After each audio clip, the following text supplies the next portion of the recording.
Hola, bos días. Antes de nada, é unha honra ter hoxe aquí connosco a Xavier Díaz. Vanse falar moitas das cousas que vou dicir agora no momento no que fale el con Pepe, mas imos facer un pequechiño repaso pola súa carreira para poñernos un pouco en contexto. Xavier Díaz nace no 1969 en Eirís, na Coruña, onde comezou a súa relación coa música tradicional dende moi noviño, cando o seu avó lle regalou unha gaita. Ese primeiro contacto levouno a formar parte de asociacións como Xacarandaina e Rumbadeira e a descubrir a música de raíz que aínda se conservaba nas aldeas galegas. Co paso do tempo converteuse nun dos grandes referentes da nosa música tradicional, como xa sabemos. Tamén formou parte do grupo Berrogueto entre 2008 e 2014 e participou no proxecto A Cada Canto, xunto con tamén personaxes tan importantes que tamén pasaron por aquí, algunhas delas como Guadi Galego, Xosé Luis Romero e Guillerme Fernández, co que publicaron 2 discos. Especializouse tamén nos instrumentos de percusión de man, especialmente na pandeireta, acadando un grande recoñecemento.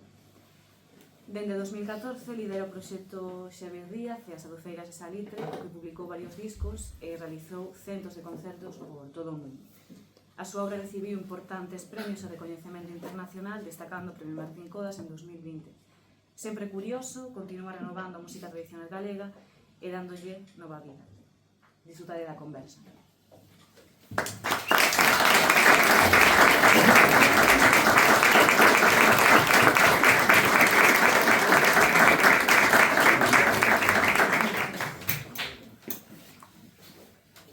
Xavier, cando queiras.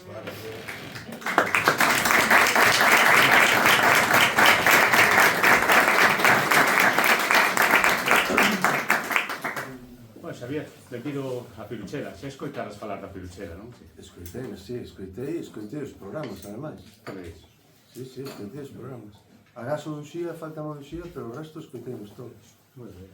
Gústame moitísimo o formato e porque as que falamos dos nosos proxectos na cultura en xeral, sempre temos espazos moi reducidos co tempo moi limitado. É dicir, cando presentamos un disco e vamos a unha radio, o tipo dice, o primeiro que di é, bueno, nos quedan solo 4 minutos. E eu digo, pero por que me llamaron ustedes?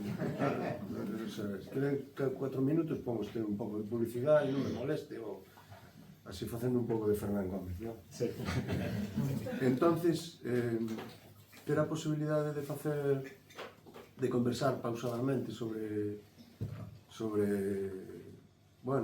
a obra, sobre o que un fai, con tempo, é sempre moi gratificante. E últimamente, a verdade é que empeza a haber espazos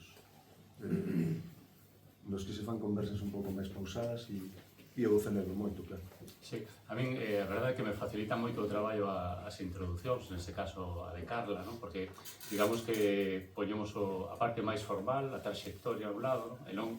E non entón collemos logo deses momentos de traxectoria, contextualizarlos, intentar entenderlos, non?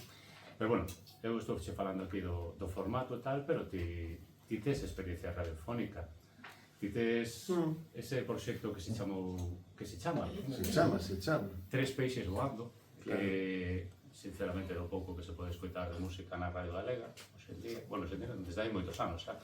Como foi esa experiencia de Tres peixes voando? Pois foi por culpa en parte de outro dos convidados que tivestes aquí, de Xurxo Souto. Non sei exactamente que ano corría, pero lembro que Guadi, Uxía Pedreira, Maseu andábamos argallando algo, e non lembro con certeza que era, pero algo andábamos argallando, e precisábamos axuda de xente da escrita, e fomos a falar con Xurxo, e Xurxo naquele momento era director de programas, me parece. Director de programas, sí. Director de programas. E falamos con el, e coa súa o seu exultante ánimo e vehemencia nos dixo, tens que facer un programa de radio. Salimos pola porta da radio en San Marcos e Guadi xa dixo, eu non o vou facer. E eu moi pronto pensei en Guille, porque eu estaba traballando con Guillerme, e entón Bueno, me pareceu que, ademais, Guillermo é un tipo especialmente melómano, escoitante, un tipo que entende moito de música. Me parece que... E arrancamos. E foi un proxecto, sobre todo nos anos no que fixemos ali o programa en directo, espectacular, espectacular. Pasaron cousas increíbles. Unha das cousas máis bonitas que pasaba era que cando acababa o programa facíamos un tema ao vivo, en directo, chegamos a facer máis de 200 covers de todo, de todo que se vos pode imaginar. E entón íbamos á redacción, no que estaba toda a xente informativa, os programas, etc., e viñan para o estudio no que nos estábamos a facer o coro da canción que elixíamos ese día, pois desde Vivir así es morir de amor, ou calquera canción de Fuxan, e foi moi bonito eso, moi bonito, momentos moi chulos, e de entrevistar tamén a colegas, a compañeros de profesión. Ali descubrín a radio, para mí era descoñecida. Ademais, despois houve outra tempada, outro periplo no que a fixemos de noite, na medianoite. E tamén aquela experiencia de facer radio na medianoite pinchando música foi super. Era unha sensación... Mas falas de moitísimos covers, de moitísimas versións, estilos moi diferentes. E antes de... Entón indica que hai un grado, non só en vídeo, senón en ti, un grado de melomanía por onde andaba antes de que empezaras coa música tradicional. Que escoitaba Xavier antes de unha cousa que me vas contar despois? Que escoitaba Xavier, refirme, con 13, 14, 15 anos? Con 13 anos escoitaba moitísimo a Fuxan, moitísimo a Mancio, especialmente, tamén a Saraivas, e escoitaba despois a Police, a Pink Floyd, e outras moitas cousas, claro. Isto onde era? Porque Xavier, aínda que naceu na Coruña, pois tivo unha adolescencia aquí ao ladiño, en San Valentín, non? É a mellor adolescencia do mundo. Un barrio obreiro daquela a tope. Un barrio maravilloso, no que mercábamos a roupa incluso no mesmo economato, así que íbamos vestidos como soviéticos prácticamente. Todos íbamos vestidos igual, e a mí eso incluso a día de hoxe me parece que o mundo da moda e todo eso é unha sorte de tiranía coa que non soporto. De feito, tamén vivo no rural, nunha aldeiña, e vivo en chándal diariamente, non? Entón, cada vez que teño que ir a Compostela tal, é Tati a que me advirte, non? Me dice, vístete algo. Pero, si, teño un recordo daquel tempo maravilloso.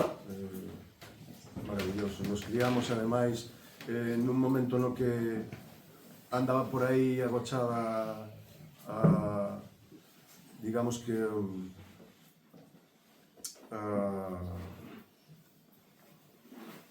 o perigo da droga, sobre todo na periferia de Ferrol, etc. Estamos falando dos principios dos 80. Sí, eran anos moi complicados.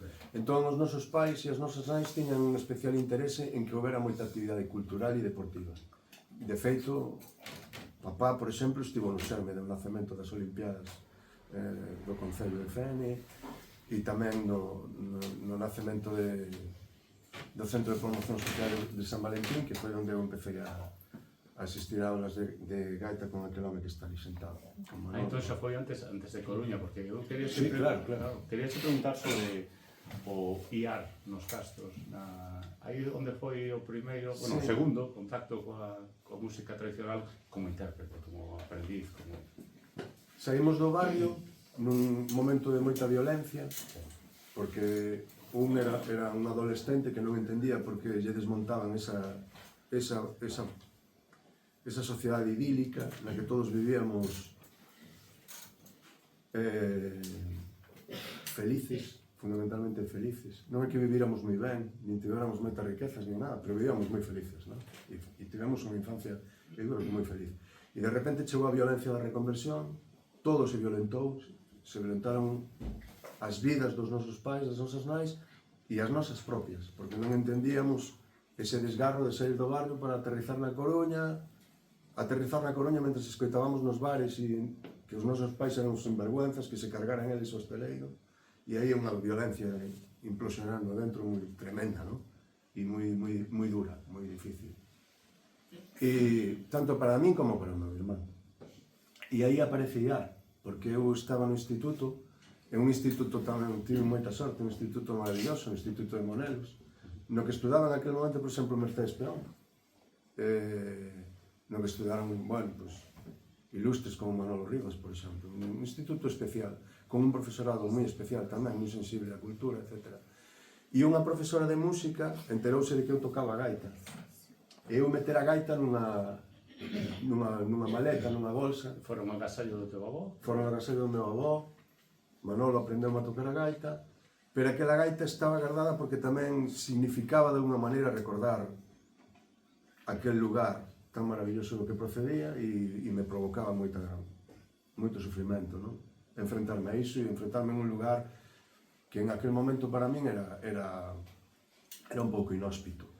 Así que esa profesora enterouse de que eu tocaba gaita, fíxome tocar a gaita nun Nadal, unhas panxoliñas ou algo así, e outros compañeiros de ali do barrio do Castrillón, que formaban parte dunha agrupación folclórica que se chama IAR, me dixeron, home, pero ti tocas a gaita, por que non ves un pouco a... E aí me rescataron. Aí me sacaron desa situación desnortada e perdida e tal, e de repente chego a unha agrupación folclórica a tocar a gaita, pero a tocar a gaita como excusa para empezar a relacionarme con moita xente. A cultura como refugio. Claro, e aí me salvaron a vida, literalmente. E a lógica entrada, digamos, que é unha das asociacións que hai na Coruña máis importantes, como a excepción como Xacarandaina.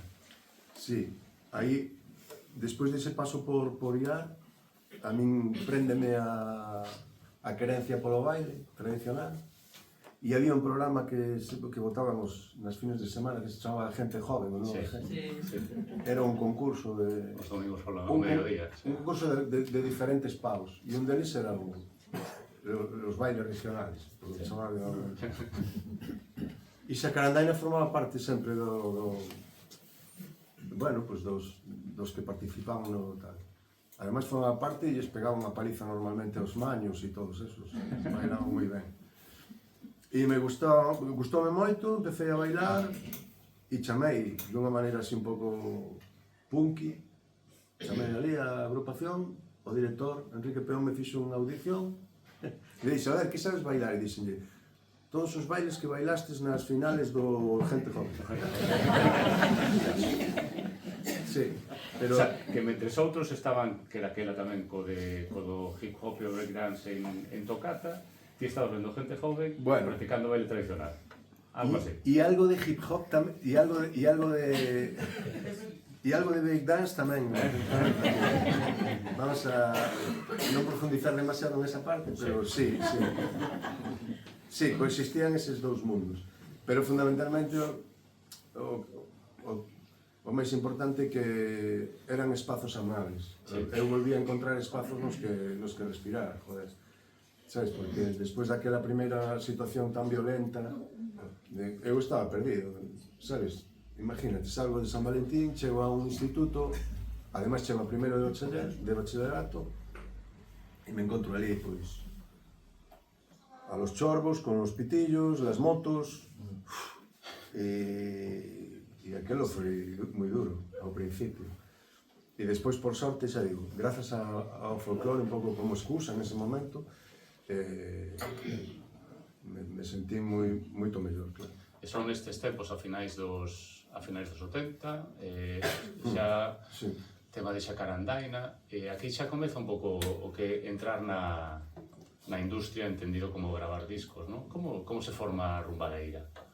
Que además, sacaban discos con edicións do Cumio, que ao final era unha editorial que empezou a sacar discos e grazas que sacaron certos discos que senón non terían existido. Pois mira, será grazas a unha circunstancia que lembrei non hai tanto tempo e que non tiña revelado antes. O grupo formase dentro da agrupación de Xacarandaina. Éramos compañeros de Xacarandaina. Xosé Pérez, que traballa en Calandraca, gaiteiro tamén, alumno de Manolo, que era veciño tamén de San Valentín, e viviu o mesmo proceso, e acabamos no mesmo barrio, moi curioso. Carlos José, un rapaz de aquí de Ferrol, de aquí de Narón, Roberto Ezquerro, extraordinario saxofonista. E nos albores dese proxecto, Guadi Galego. Sí, e tamén Alex Sinso, non? E Alex Sinso, efectivamente. Alex Sinso foi outro dos fundadores. Despois dun concerto, non sei onde, compartiremos escenario con Suso Bamonde. Vale, Suso Bamonde era como unha especie de AR de Liceos do Cumio. Cando acabou o noso concerto, Suso veio a falar con nós e nos dixo: "Teis que gravar un disco, isto que facedes é moi interesante, isto da recuperación deses formatos tan tradicionais e tal." E lembro que fun eu, e non sei se un compañeiro, eso sí que non o lembro, e tivemos unha reunión con Suso Bamonde en Chapela, concretamente. Tivemos unha reunión e grazas a él e a Cándido Meixide, que era o director da parte da música, pois acabamos editando como 2 discos ou 2 discos e medio. Hai como un disco compartido. Hai un disco compartido e outros 2 máis. Sí. E o primeiro disco, lóxicamente, agora xa entramos na parte do Plumillas aquí, o primeiro disco máis tradicional, digamos, e o segundo, uns anos despois, ainda nos 90, empezamos a xogar. Que empezamos a xogar, porque era uns momentos do boom dos músicas do mundo, do folk, a xente empezaba a mirar máis para Galiza, tamén era mestizaxe, entón, digamos que aí a última parte de Rumbadeira encaixa nese momento, non? Sí, estábamos na previa de estar estoupándose en pés e compañía, era eses momentos. E nós viñamos, é verdade, que viñamos dun pau que tiña moito máis que ver con reproducir aqueles primeiros modelos que nos fomos encontrando nas recollidas, e logo inevitablemente empezamos a xogar coas ferramentas que tiñamos e si, foi así. E entón xa estamos nun momento que xa empezas a ter como uns anos de trayectoria, de carreira, e entras nun proxecto ben fermoso que a moita xente achegou na música tradicional a través da danza. Que foi como foi esa entrada na Nova Galega de danza? Aí se dan varias circunstancias, eu lembro se dá unha conxunción e unha circunstancia. Eu estaba traballando con Guille no meu primeiro disco en solitario. Iso falamos despois. Sabes? E xusto nese momento aparece Xosé Luis Romero e nos encontramos. Ide apuntando nomes, porque agora empeza todo a enredarse aquí. Nos encontramos e Xosé Luis Romero me dice: "Estou traballando na posta en marcha dunha banda de directo que vai dar soporte a unha compañía de danza que se chama Nova Galega de Danza, algúns son ex-rei de Diana, etc. E nos falta un cantante e un percusionista. E aí, pois, me liou e empecé aí en ese proxecto maravilloso, que foi unha escola guai, con xente como Dani Sisto, Javier Cedrón, xa xente que tiña moito recorrido, con unha bagaxe moi importante na música, o propio Romero, Melo, que era un percusionista, un tipo que vin outro día e que me alegrei moito, porque vin, non sei, no Porriño, creo, tocoulle a lotería. Sí, e vin, había 20 anos que non sabía de Melo, e de repente vexo ali, estou moi contento porque nos tocou o segundo premio, non sei que. E dixen, mira onde está Melo, un percusionista extraordinario tamén. E estaba o propio Romero, dixen Javi, Dani e Pedro Lamas, que é un dos, como te chamo, é un dos grandes secundarios da música galega, porque cantidad de traballos fermosísimos, está el detrás, axudando, dirixindo, producindo. Sí. Podríamos facer un programa especial só de cosas así. Emocioname incluso pensando en Pedro, porque para min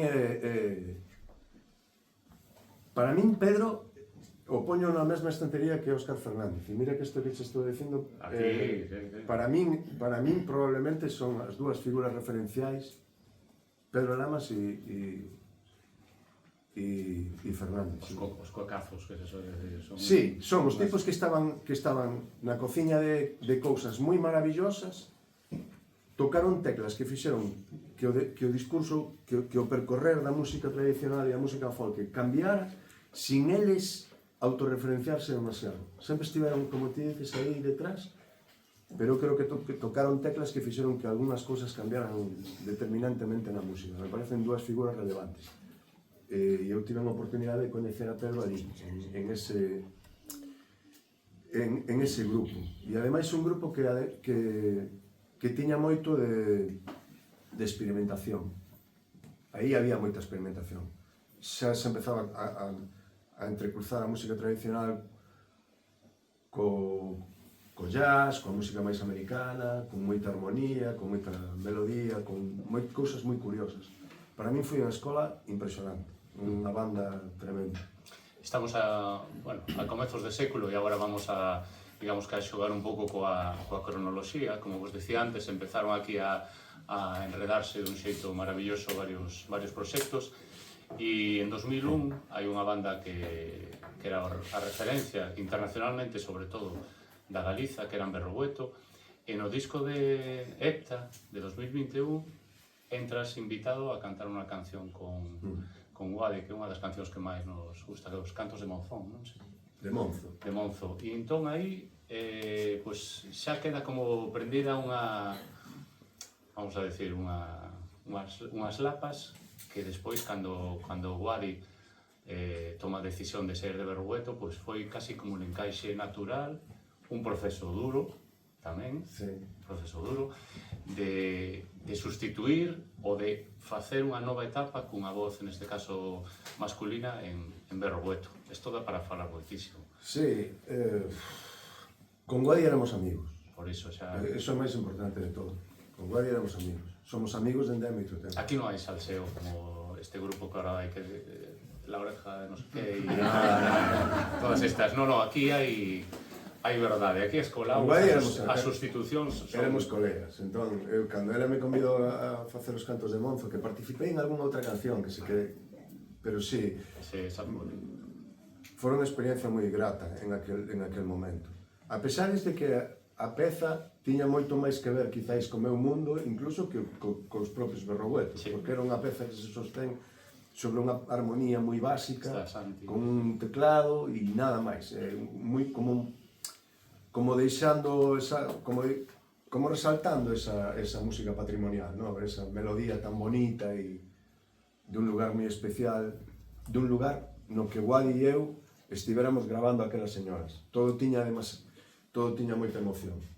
Claro, porque, perdón, é unha parte que non dixemos, que ti ao entrar en Xacarandaina comezas un traballo que te repercusión en todo o que estás facendo agora, que esa é a parte máis importante de todo. Claro, e andaron a tocarmos, que era a parte de chegar ao sitio onde se cocían as cousas, onde estiveron durante tantos anos, que das pandeireteiras, as cantareiras, que afortunadamente o ano pasado tivemos ese recoñecemento oficial. Pero esa parte xa marcaría a túa trayectoria e tamén o comezo de... Falamos de Xavier como gaiteiro, pero coller a pandeireta e empezar a reivindicar a pandeireta como... Pero ao principio parece que a gaita era a gaita. Pero logo ti fuches dos que... a pandeireta é a xefa. Bueno, había unha realidade que eu sabía que... Había unha realidade histórica, no contexto histórico, que dicía que a música tradicional no país se vertebrou grazas ás mulleres que tocaban a pandeireta. E había outra realidade, que era a realidade mediática, etc., na que icónicamente os gaiteiros ocupaban todo. É dicir, todo o póster da música o ocupaban os gaiteiros. E a min aquilo me parecía distópico, é dicir, era algo que non se correspondía coa realidade histórica do país. A realidade histórica era que dúas ou tres mulleres nunha aldeiña pequena, moi pequena, tiñan unha pandeireta, un pandeiro, unha lata, ou que fora, facían música porque o domingo era o baile que había.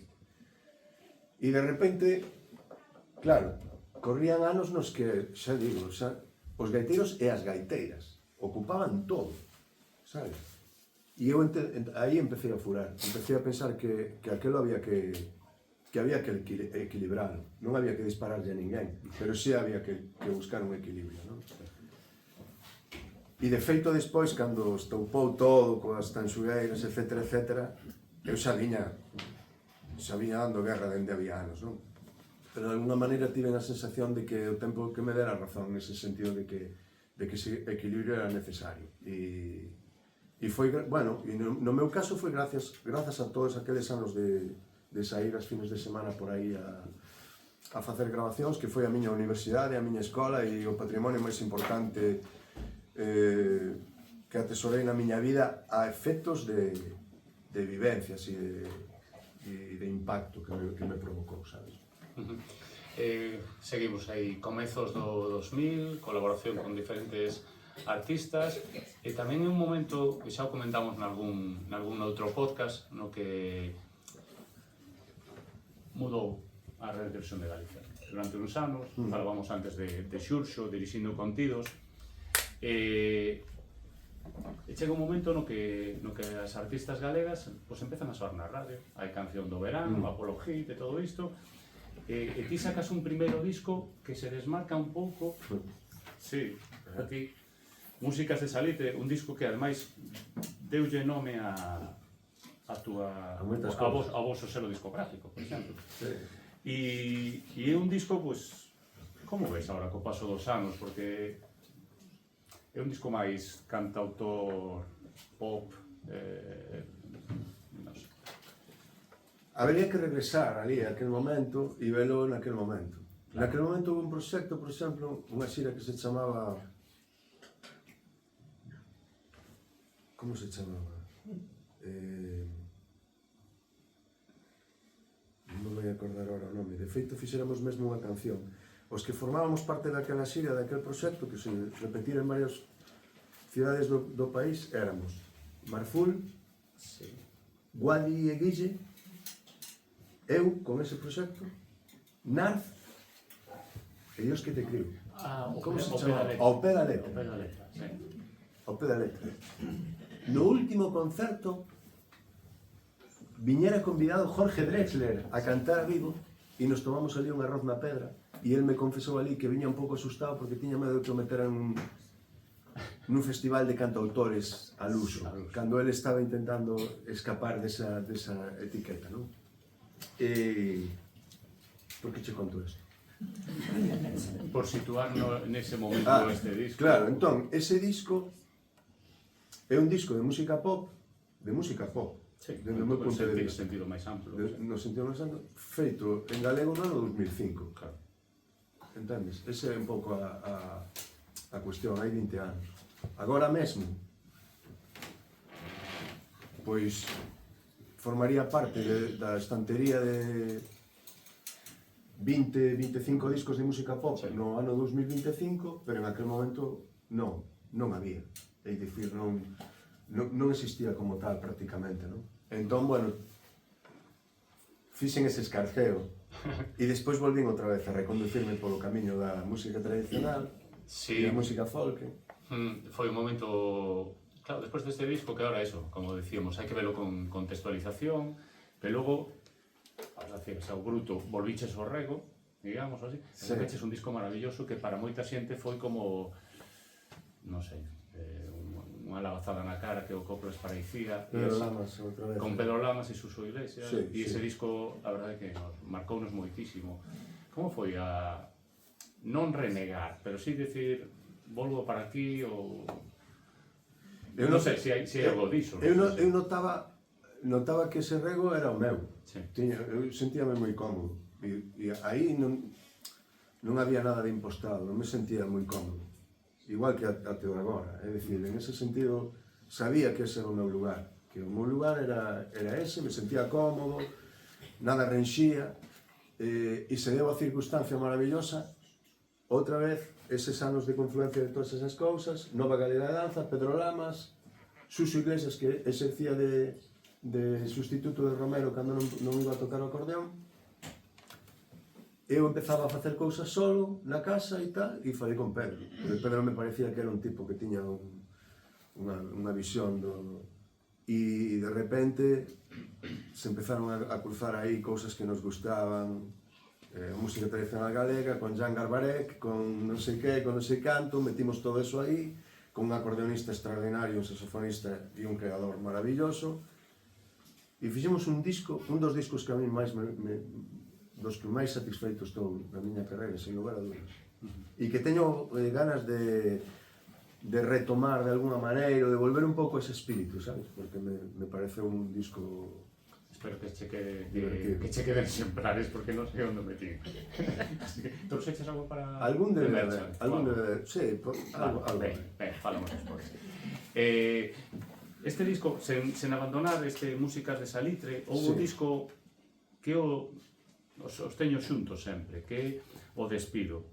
Non só porque compartíades a Guillerme como guitarrista, claro, pero Espido, Guadi e Guillerme, e logo o teu traballo Músicas de Salitre con Guille, pois, digamos que creou, sobre todo de Guadi e Guille, foi un disco que funcionou unha burrada, e se creou aí como unha pequena simbiose, vosotros tres, e como que queríades meter algo máis, unha pata. De aí saiu A Cada Canto, probablemente, ahora me matizas, por certo, le ve a miña naia que concerto máis Pontes, porque non sei desde cando te coñezo, así de falar, pero bueno, sempre, ni idea. Non sei, hai moito tempo. Hai tempo xa, vale. Como entrou Xosé Lois Romero para completar este puzzle que é A Cada Canto? Bueno, foi o día de Fuxa? Non. Vale. O día de Fuxan foi o día que eu lle dixen a Guadi: nos debemos isto e hai que facelo, non esperar que pasen demasiados anos. Estamos falando dun regreso que houve de Fuxan os Ventos, no que a parte... Terra de Soños, no que a parte artística musical encargouse Xosé Luis Romero, e un dobre disco con moitos convidados, e aí... Pero curiosamente non hai unha relación entre que Romero levara a dirección dese espectáculo. Non, simplemente falamos en Ourense, na Praza Maior, despois rematábamos de facer as probas de son, e dixenlle a Guai, dixenlle: tía, temos que facer, nos debemos un disco, e temos que facerlo. E me dixo que sí, por suposto, non? E sabíamos, era inevitable o concurso de Guille, inevitable, é dicir, Guille era o nexo, era o elemento, sabes, que de alguma maneira era común a nosos dous. E pensamos nun cuarto músico. E outra vez, Romero estaba en Nova Galega de Danza, de repente Romero e Guille empezaron a ter relación porque, bueno, Romero tocou naquel cuarteto de directo de Músicas de Salitre. O cuarteto de directo de Músicas de Salitre era Guillermo Fernández, Suso Iglesias no acordeón e Xosé Luis Romero coa percusión, co frame drum. Era unha proposta máis acústica, pero moi divertido, e pasábamos moi ben. A verdade, eu teño e seguro que moita da xente que estamos aquí temos lembranzas de 2012, daquela era o mundo Facebook, estreouse un videoclip e o teu nome por Non Eres Terra, e era como dicir, pero que cousas tan coidadas, tan de quitar complexos, con respecto ao de fora. É dicir, un vídeo tan ben feito, naquel momento, Guadi, ti, a hora de cantar, o sea, chegastes un momento maravilloso, Guadi estaba super embarazadísimo nese vídeo, e ese momento e outro que falaremos despois, para mí quedaron como estreas de videoclips que todos estivemos aí atentos. A verdade é que quedou un traballo realmente fermoso e puramente acústico, un disco que non ten unha produción de luxo, nin fogos artificiais, nin nada. Tiña verdade, pero en realidade eu síntome moi afortunado porque íbamos con xente que aseguraba o notable. É dicir, Romero, Fernández, Pedro Lamas, logo a mí se me cruza Berrogueto. Eu sempre fui moito peor dos tipos cos que toquei. Tuve moita sorte. Pero iso é unha táctica e tamén unha intuición. Entón, en aquel momento, a ver, aquel cuarteto, Romero no acordeón, Guillermo Fernández na guitarra, Guadi Galego na voz, eu decía, joder, isto é Saba, é o Dream Team. O sea, moi malo temos que facer para non divertirnos e para non facer algo que teña unha mínima calidade. E ao final, aí xuntamos cancións de un, cancións de outro, e algunhas cousas que recuperamos por aí. Foi un proxecto super bonito, con unha xira preciosa, preciosa, que cando cantábamos o teu nome por Maleterra a xente se emocionaba moitísimo e foi moi unha viaxe curta, pero moi 2-3 anos. sí, moi intensa. Tivemos que prorrogala porque realmente estaba funcionando tan ben que era un pecado non seguir tocando algo máis. E son anos que, curiosamente, se pensamos que nese momento ti estabas en Berrogueto e facíades tanto Guille como a ti outros proxectos, porque era unha etapa de Berrogueto que se sacaron 2 discos estupendos aínda, pero que non era fácil Berrogueto naquel momento, non, de manter o proxecto. Como viviches a entrada en Berrogueto e eses anos finais? Así, sen extendernos moito, porque, claro... A ver, eu creo honestamente que os mellores discos de Berrogueto xa estaban feitos. Honestamente. Creo que o primeiro disco de Berrogueto é imbatible para a propia banda, é un reto... Sacar un primeiro disco así que obliga a un sobreesforzo tremendo, e que ademais creo que tamén é consecuencia de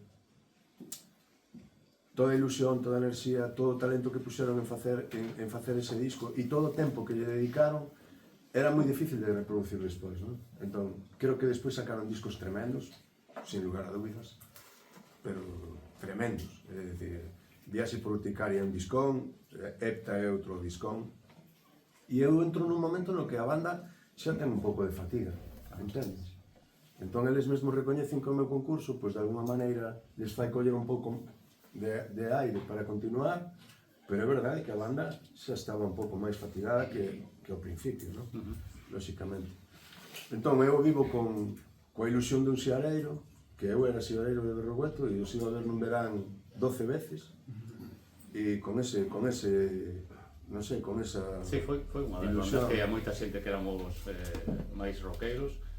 A min, por exemplo, xa o dixen máis unha vez, CMPS e Berrogueto, nese momento me cambiaronme moitísimo. O sea, era como dúas polas dunha árbore que era máis tradi e menos tradi, pero era música en mayúscula. Eu, ademais, os vin en moitos festivais aos dous, compartindo escenario, tanto CMPS como Berrogueto.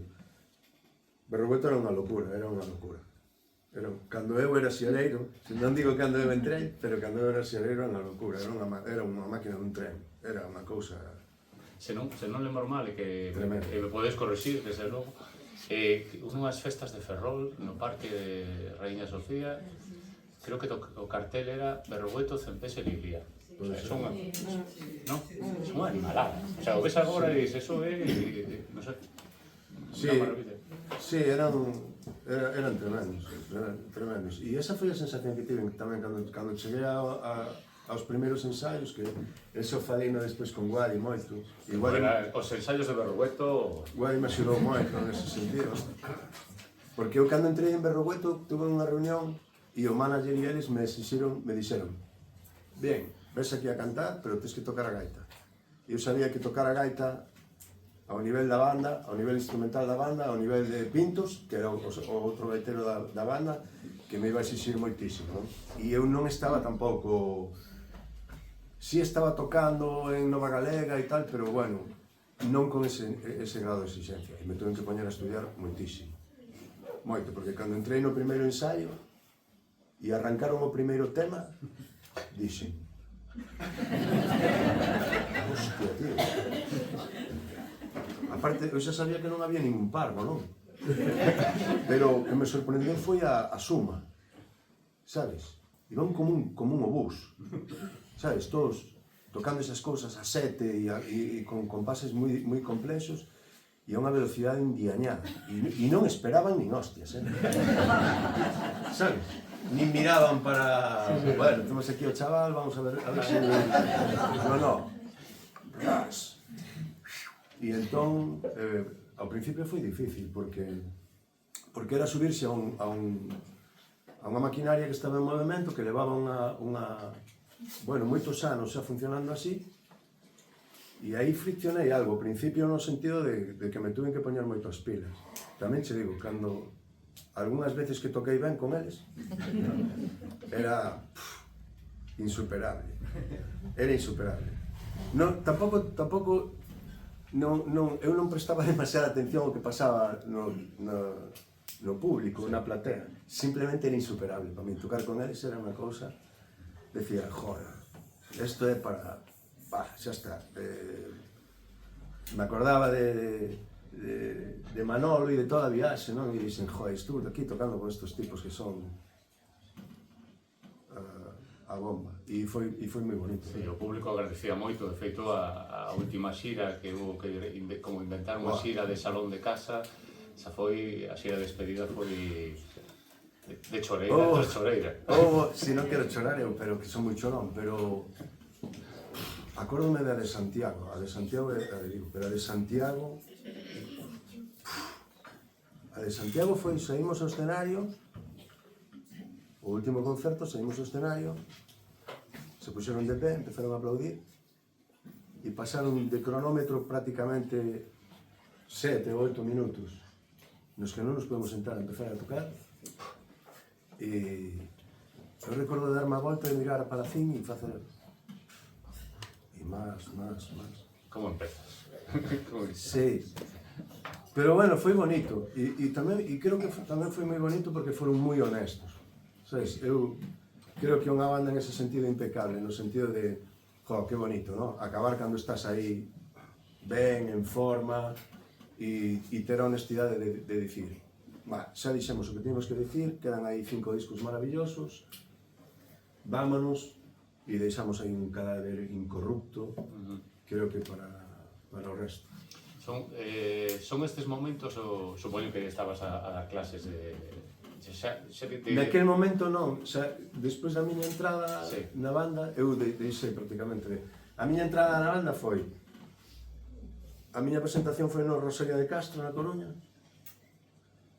e o día seguinte marchábamos a México de xira, e despois da xira de México nos íbamos a Italia de xira, e despois íbamos a Irlanda ou algo así, é dicir, tuve que deixar cousas porque a banda en aquel momento estaba bueno, traballando moito. Sí, dicíacho porque o seguinte proxecto no que te reinventas. Deixo outro tema para o final, porque teño aquí unha cousa técnica, non sei se me sairá ben, pero bueno, outra cousa da que quero falar despois.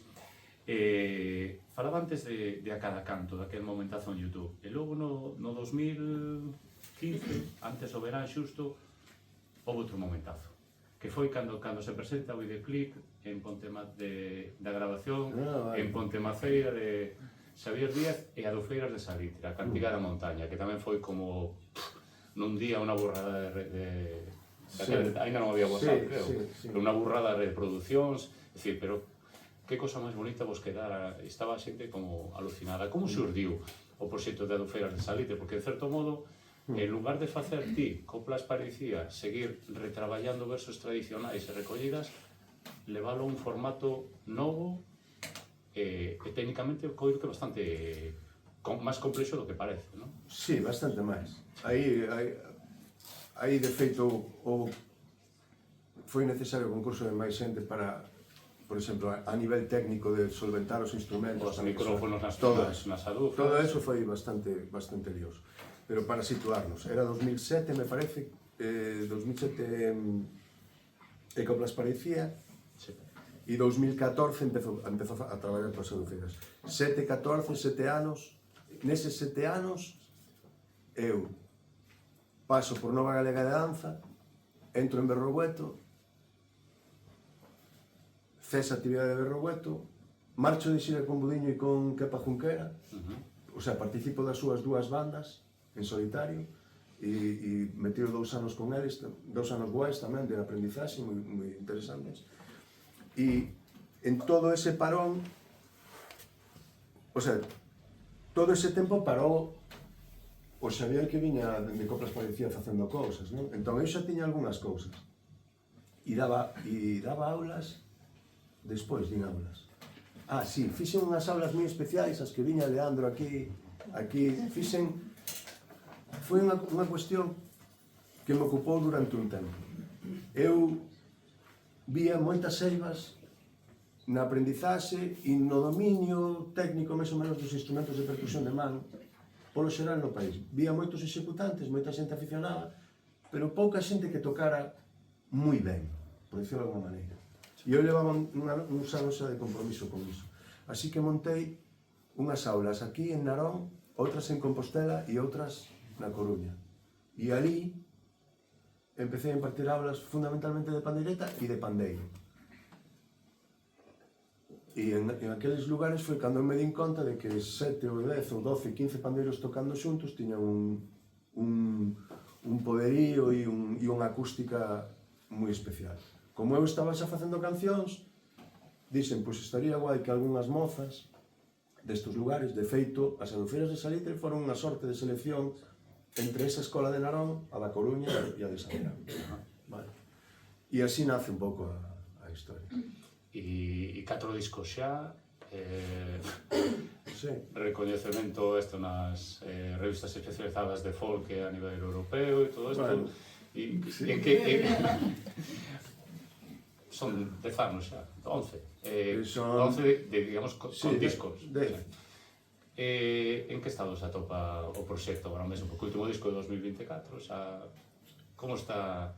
Que non teño tempo, non teño tempo a... Non tiven tempo, vos vistedes en tan poucos anos cantas cousas fixen. Nunca tuve demasiado tempo a parar e reflexionar. Joder, teño a sensación de moita vertixe. Entón non tiven tempo a pararme. Por exemplo, das Adufeiras fai 11 anos, pero eu non fixen un 10º aniversario. Non son moito de celebrar este tipo de cousas, ni porque a vida sigue. E entón estou facendo música outra vez. Con as Adufeiras pasa unha cousa. Con este proxecto e con estes 10 anos pasa unha cousa. E é que tivemos o favor da xente. Sí. Sabes? Entón, claro, acabamos de facer unha xira de Nadal coa Capitol chea, o Teatro Colón cheo e... Sí, porque eso tamén é pioneiro, non? Que hubo un momento que Sí, bueno. o de meter Xavier Díaz e Adufeiras de Salitre na Sala Capitol. Agora, afortunadamente, está normalizadísimo isto, Sí. pero daquela foi como vou unha sala de rock e meto este concerto e encho. Sí, hai varias partes de... Tería que respostar a varias partes da pregunta, pero hai unha relacionada coa subsistencia, con que a miña actividade sexa viable, tamén económicamente e vitalmente, que para mí sempre foi moi importante. E iso dá para un debate moi grande ao respecto da música. Cando eu tomei a decisión de dedicarme a música profesionalmente, sobre todo na docencia, estudaba arquitectura técnica, aparelladores, na Coruña. E un día cheguei a casa e lle dixen a papá e a mamá que deixaba de estudar. Ti verás o que faz, nena. E aquilo foi tremendo. Tremendo.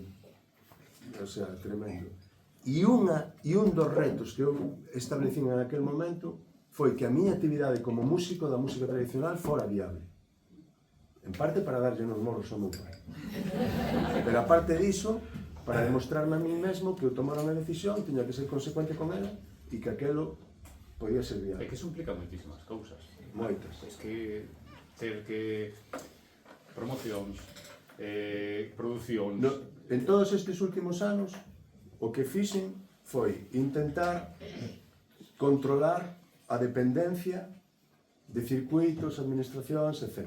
É dicir, intentar que esa parte dopada, unha parte moi dopada na que vive a música do país, no meu caso, se controlara, ou polo menos se equilibrara con outra parte que fora a de ir ti alugando a sala... a de empresa pura e dura, a de uns músicos que se expoñen ao seu público e que nos sentimos tremendamente afortunados porque o público ven, paga a súa entrada e ven a vernos sin que o Concelleiro de Cultura de non sei onde decida que tocamos ou non tocamos.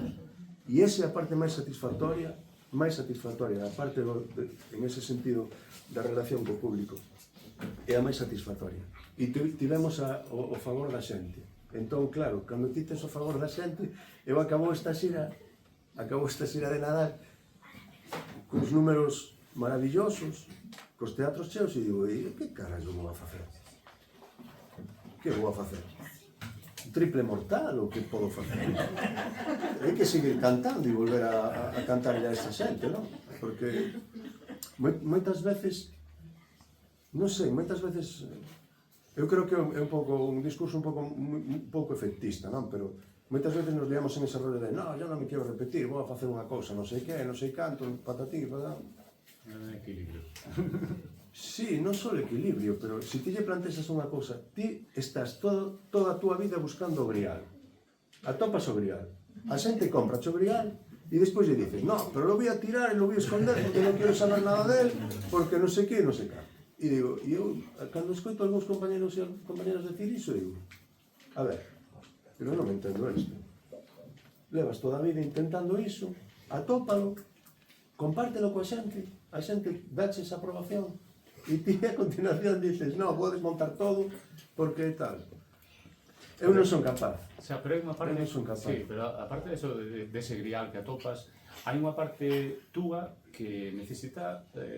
O grial búscalo, en realidade, é unha búsqueda, non? É dicir, ti queres facer a música que a ti che gusta, non? Eco, que es vivir. Buscas unha fórmula, poder vivir é maravilloso, porque eu non sei por que quitar o discurso esa parte. Isto non o entendo. Non acabo de comprendelo. É dicir, eu non vivo da música porque a música forma parte da miña persoa, é dicir, a todo o que me rodea é música, pero tamén é a miña profesión e non teño por que ter ningún tipo de medo a dicir que é a miña profesión, que me permite vivir guai, é fantástico. Ademais creo que é unha mensaxe guai para as nenas e para os nenos. Se pode ser músico de música facer música tradicional no país e vivir deso, sí. Que hai de malo nesa mensaxe? Porque moitas veces temos medo de manifestar, non, simplemente a música non se toca, non? Efectivamente, a música hai que respetala, non somos mercenarios ni nada por estilo. Eu creo que a xente que me ve no escenario sabe que vivo a miña carreira con intensidade, etc. Pero tamén necesito pagar facturas e todo iso. Porque sí, un eterno debate entre subsistir, facer o que a xente espera de ti que xa funciona e ao mesmo tempo tamén dar saída a outros proxectos como cando sacaste o Levantarse e Caer. Sí. Este disco necesitaba sacalo. Ese era un capricho. Un capricho, necesitaba sacar este disco. Total, absolutamente. E era no medio de todo a voráxine. No medio de estarme comprando o proxecto por aí, de facer 55 concertos anuais, de encher teatros, etc. Eu tamén tiña o meu capricho e dixen, bueno, pois vou a facer un disco. Que es volvendo un poquinho ao pop. Volvendo un pouco, sí, digamos a música máis autoral, non? A escribir moito máis, etc. Entón, presentei o disco e viñeron a verme. Fun aos teatros e viñeron a verme. E cando salían me dicían, precioso e tal, pero outro. Sabes? Podes facer dúas cousas. Chegar a casa e enfadarte moito e dicir, pois agora non lles toco máis a pandeireta, joder. Que se jodan, ou me veñen a ver cantar cancións ou non lles toco a pandeireta. Ou simplemente facer que convivan as dúas cousas. En ese disco pasei moi ben, volvín a reencontrarme con Guille, Roberto Grandal en directo, Iván Costa e Antía Muiño. Que adiantaches, Fue o primeiro. Adiantaches aí, xa tiñamos de control. Si, ven esa rapaza a cantar un par de veces en algúns vídeos na rede e dixen, ui, aquí estos son palabras maiores. Esta moza ten algo e aí está, e creo que me parece que lle vai acompañar unha carreira maravillosa, eso creo. Falábamos antes que ten que ver con isto, con este tema de vivir da música e todo eso, que é unha serie de, non concesións, pero cousas que hai que facer, non? E ti, por exemplo, manexaste moi ben no tema das redes sociais, non? Que hai xente que lle custa moitísimo isto de decir, teño que publicar que me vou a lavar os dentes, teño que estar todos os días publicando algo para que a xente neste mundo tan vertixinoso saiban que estou vivo todavía. Pero ti, facendo o que é prestixiar, por exemplo, a pandeireta, o que falabas antes de coitar tal, gravas unha serie de vídeos durante a pandemia, o sea, que ti digamos que non estás incómodo coas redes sociais, digamos, porque as levas por onde queres. Bueno, como vai iso? A miña incomodidade coas redes sociais solventeina, porque en realidade o primeiro do que deberíamos falar é eu hai cousa de 6 anos, 5 anos, monto a miña propia oficina, vale? Que se ocupa da miña carreira, con unha empregada maravillosa, unha compañera de viaxe, que se ocupa a tempo total da nosa actividade, e a partir de aí, hai un par de anos, decidimos contratar os servizos dunha persoa que me leva realmente as redes sociais e simplemente me pide os materiais, facemos unha reunión e dicimos, bueno, vamos a subir unha serie de vídeos relacionados coa técnica na pandeireta ou bueno, está todo moi estructurado. A parte da máis empresarial e de estructura a teño moi mecanizada dende hai anos e a min eso me facilita moitas cousas. Eu, por exemplo, prácticamente nos últimos meses me desconectei totalmente das redes. Non teño prácticamente nin as vexo, nin nada por estilo. Está esta persona que me solicita todo o material que lle teño que dar e teño máis tempo para estar con xocas e para disfrutar e comer con os amigos e non estar permanentemente mirando que está pasando aí. Pero é unha cuestión de estrutura. Eu creo que a única parte do arquitecto técnico que quedou foi saber diseñar un pouco toda esa parte máis de business e de estructura e tal, que parece que moitas veces os músicos nos dá así como un pouco de repelús. Sabes? Porque, bueno, pero a mí me parece que é importante. Quedan, lóxicamente, poderíamos estar falando de moitísimos proxectos, pero máis ou menos coido que os que quería falar neste podcast están tratados. O tempo deuche a razón co respecto da música tradicional, que ti o tiras clarísimo e o que está pasando agora, en certo modo, o da lingua xa é un problema máis gordo, pero o da aceptación que está a ter a música tradicional coa xente que non a consumía antes, que era a xente máis nova, está... Digamos, cando me decías algunha vez, me dixeste, pero rock and roll e tal. Faltaba que pasaran cousas. Entón, no momento en que empezaron a pasar... E non ten que pasar fora, porque é unha cousa que nos pasa... Bueno. Se Tanxugueiras non chegara o típico de Madrid, que como mola o que facedes, non estamos sempre con iso. O sea, que dende fora nos teña que decir... Pois mira, tal disco número 1, tal disco galego número 1 nas listas de World Music, non sei que. Seguimos necesitando eso, que desde Madrid nos digan... Bueno, non sei se é exactamente así. A mí non me gusta vivir na autocomplacencia ou eu non vivo a sensación xeral de que a música galega é da superhostia, que somos lo máis. El discurso agora que casi non é. Bueno, hai que ter... Batista es desconectado. Hai que ter un certo cuidado, porque, bueno, cando te autorreferencias moito ou pensas que... Sabes? É dicir, hai que ter unha certa perspectiva de... Bueno, de que o fracaso tamén forma parte do lío e que está ben, pero que, por exemplo, hai un consumo interno moi grande, pero non hai bandas que estén salindo demasiado do país. Hai moitas reflexións que facer e creo que caer na autocomplacencia de si, isto é increíble, somos la leche, non sei que... Bueno, a Cuevas vaise moi ben, por exemplo. Sí, a Rodrigo vai. Entendesme? A Cuevas vaise moi ben. É dicir, Cuevas vaille moi ben, quere dicir que Cuevas vai a facer concertos en Sevilla, Granada, Cádiz e fai sold outs, etc. A nos non nos vai mal, temos bandas que están facendo cousas moi importantes fora, as propias Tanxugueiras, Baiuca, etc. Pero tampouco temos que perder a cabeza. Os irlandeses levan exportando música toda a vida a un nivel top. É dicir, tampouco nos volvemos locos. É importante... E non só folk. E non só folk. De cores máis pop, Sí, claro. e a maior parte das bandas de pop británico nutrense de músicos irlandeses e escoceses, sabes? Entón, bueno, a min gusta meter os pés na terra. Ir saindo pouco a pouco, ir abrindo camiños por aí, nos fomos facendo o noso todos estes anos e pouco a pouco, pero sin chararnos, sin pensar que sabes? Bueno, vou intentar aquí unha cousa, porque me queda falar un tema un pouco das colaboracións, que mencionaches moitas, non? E máis ou menos, digamos que algunhas son lóxicas porque teñen que ver co tradi, vamos a música folk e tal. Sí. Pero hai empezando por Guezos, algo máis aberto. Sí. Pero, por exemplo, a mí unha colaboración que me encanta, que non sei se a escoitastes, que con Malandrómeda, os calcetins de Drácula, por exemplo, é como saírse un pouco do grande heavy. E outra que me gusta moito é... Heavy que me dixo que tiña que cantar quero que me hagas aí uns coros como Michael Jackson. Coñecedes a Heavy? Heavy é todo un personaje. Malandrómeda. Heavy era o técnico dun garito chamado Ultramarinos en Santiago e todos os nadales facíamos un concerto no Ultramarinos petao, maravilloso, Guadei, Guille e un servidor. E Heavy que facía tal, saía sempre, poñía o autotune e saía a cantar a lambada encima das mesas. E era un momento épico da noite do Ultramarinos, era unha cousa extraordinaria.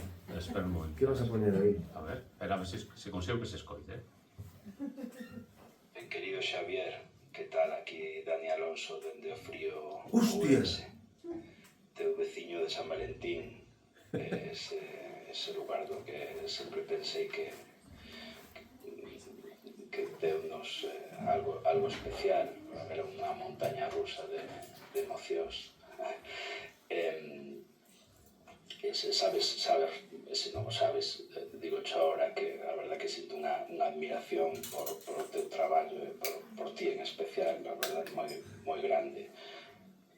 Tanto eu como a miña familia, sabes que os meus compañeiros de banda. Gustaríame saber hasta que punto os anos vividos en Fene influíron para o que es agora.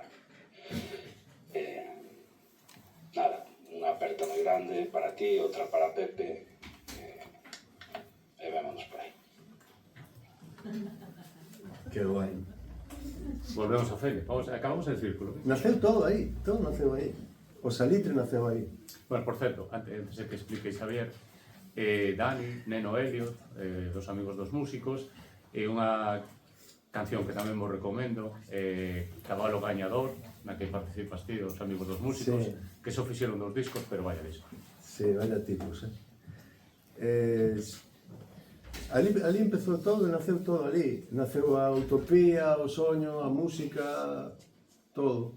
Cando un se cría en esas circunstancias, no deporte, na cultura, en todo iso, pois supoño que foi onde aprendín a soñar e a partir de aí todo o que me pasou foi unha flipada, porque foi unha flipada. Eu son un tipo moi afortunado, un sortudo, un absoluto sortudo, e todo naceu aí. Naceu aí, soñando nese barrio. Ese barrio era especial. Non saíamos do barrio, non saíamos eu non saía do barrio, era como un límite, como un forte daqueles dos vaqueros e dos indios, non salíamos dali. Pero tamén é verdade que as nosas nais e pais nos ceibábamos con toda a tranquilidade, porque era como se estuveran as pitas nun corral. Pejaban un grito cando era a hora de xantar e nada máis. Aí naceu todo, aí pasaron todas as cousas máis bonitas do mundo. Aí sempre durante moitos anos despois, cando xa era máis maior, volvía en silencio co meu carro outra vez ao barrio. Pois nada, Xavier, moitísimas gracias. Gracias a vos. Que é un placer, como xe dicía antes, non sei dende cando te coñezo, pero desde sempre me trataste moi ben. Gracias a vos. Cultivade este tipo de foros. Cada vez vexo os máis por aí. Estou moi optimista en ese sentido. A resistencia ten que organizarse.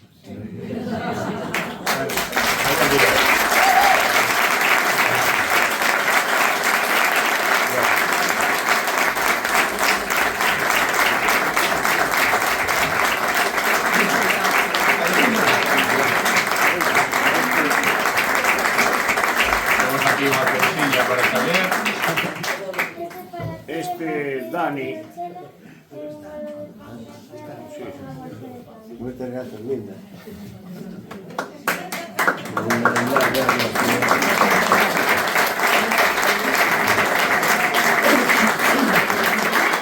Bien. Dani, o primeiro día que empezaron as clases de baile en San Valentín, estábamos falando ca directiva onde se facía a misa, ali no local, creo que se facía a misa, que foi onde se empezaba a bailar, ali en San Valentín. E nos soltaron ali o primeiro día 120 nenos. 120. Nenos e nenas, claro. Entón había un boreo ali que non había maneira de falar nada. Dime a volta e dixen, silencio, coño. E me dixo Dani, vale, Tejero. A entrada nas...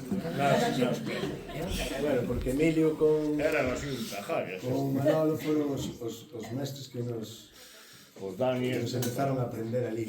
E foi maravilloso aquela etapa. Moita xente, moitísima xente. Sí, a verdade que sí. Bueno, vamos botar unha peza. Temos sobremesa.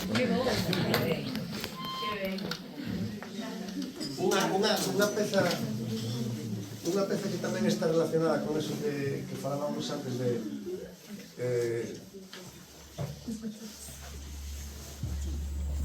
hai algunhas cancións que forman parte do repertorio e que se acaban relacionando co público e que non podes omitir. Se as quitas, reñes. Entón, esta semana falei con Alicia, que é a rapaza que daba a oficina, e creo que tomei unha decisión. O mellor cambio a determinación, pero non sei se ten demasiado sentido seguir sacando discos no formato no que os facíamos, porque eu, por exemplo, encontrome con unha circunstancia. Nos últimos anos, o 75% do repertorio ben determinado, porque a xente non me permite quitar nin o baile de Noró, Onde metes? nin o Mellora de Miñón, nin a Sota de Lira, nin Boa ao baile, nin a Cantiga da Montaña, nin... Entón digo, pero por que vou facer 13 cancións novas? Se non me entran na lista. Non, digo polo en serio. Houve unha señora un día que puxo no Facebook, fíxome moita gracia. Houve unha señora que puxo, bueno, yo cuando dejes de cantar las mismas iré a verte outra vez.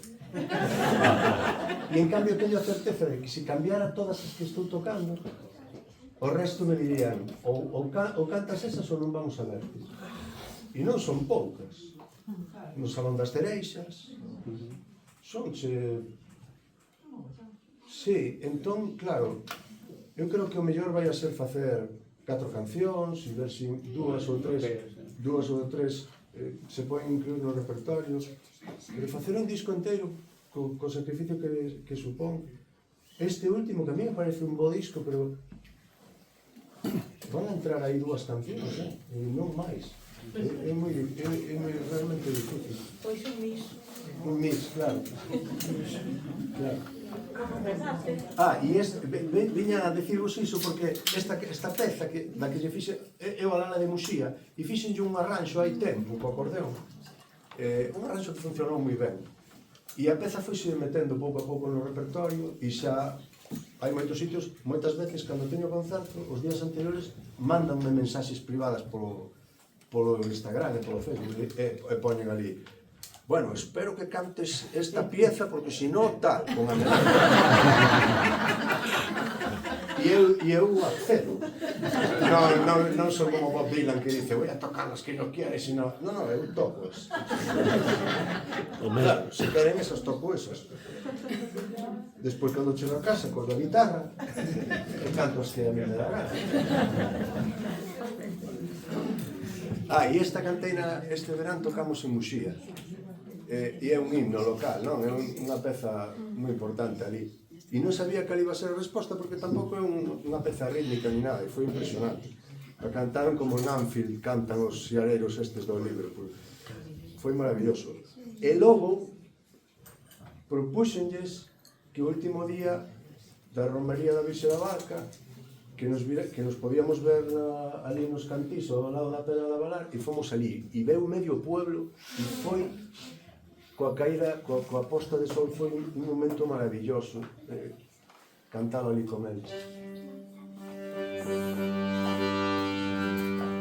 A pedra fun a valar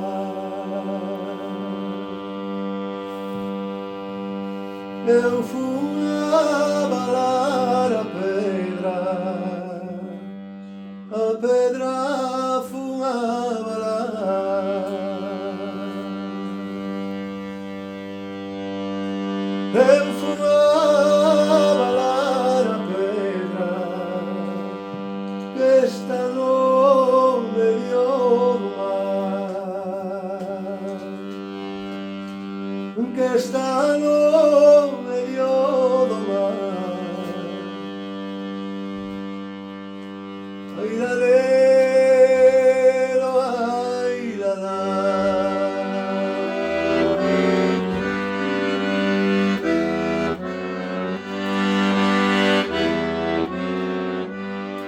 Ten zapatillos de brillo,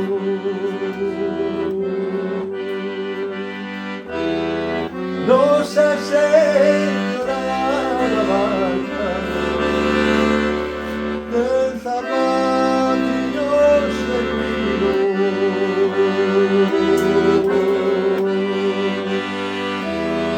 que nos trouxo un marinheiro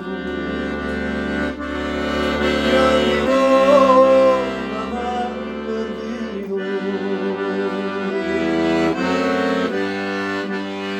que arribou na mar perdido. Ai la la.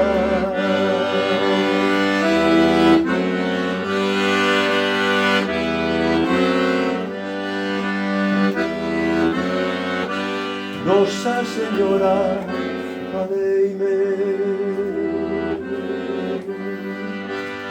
Nosa Señora da Barca, Nosa Señora, fadeime. Que estou no medio do mar, non hai barqueiro que leve, non hai barqueiro que leve. Ai la lelo, ai la.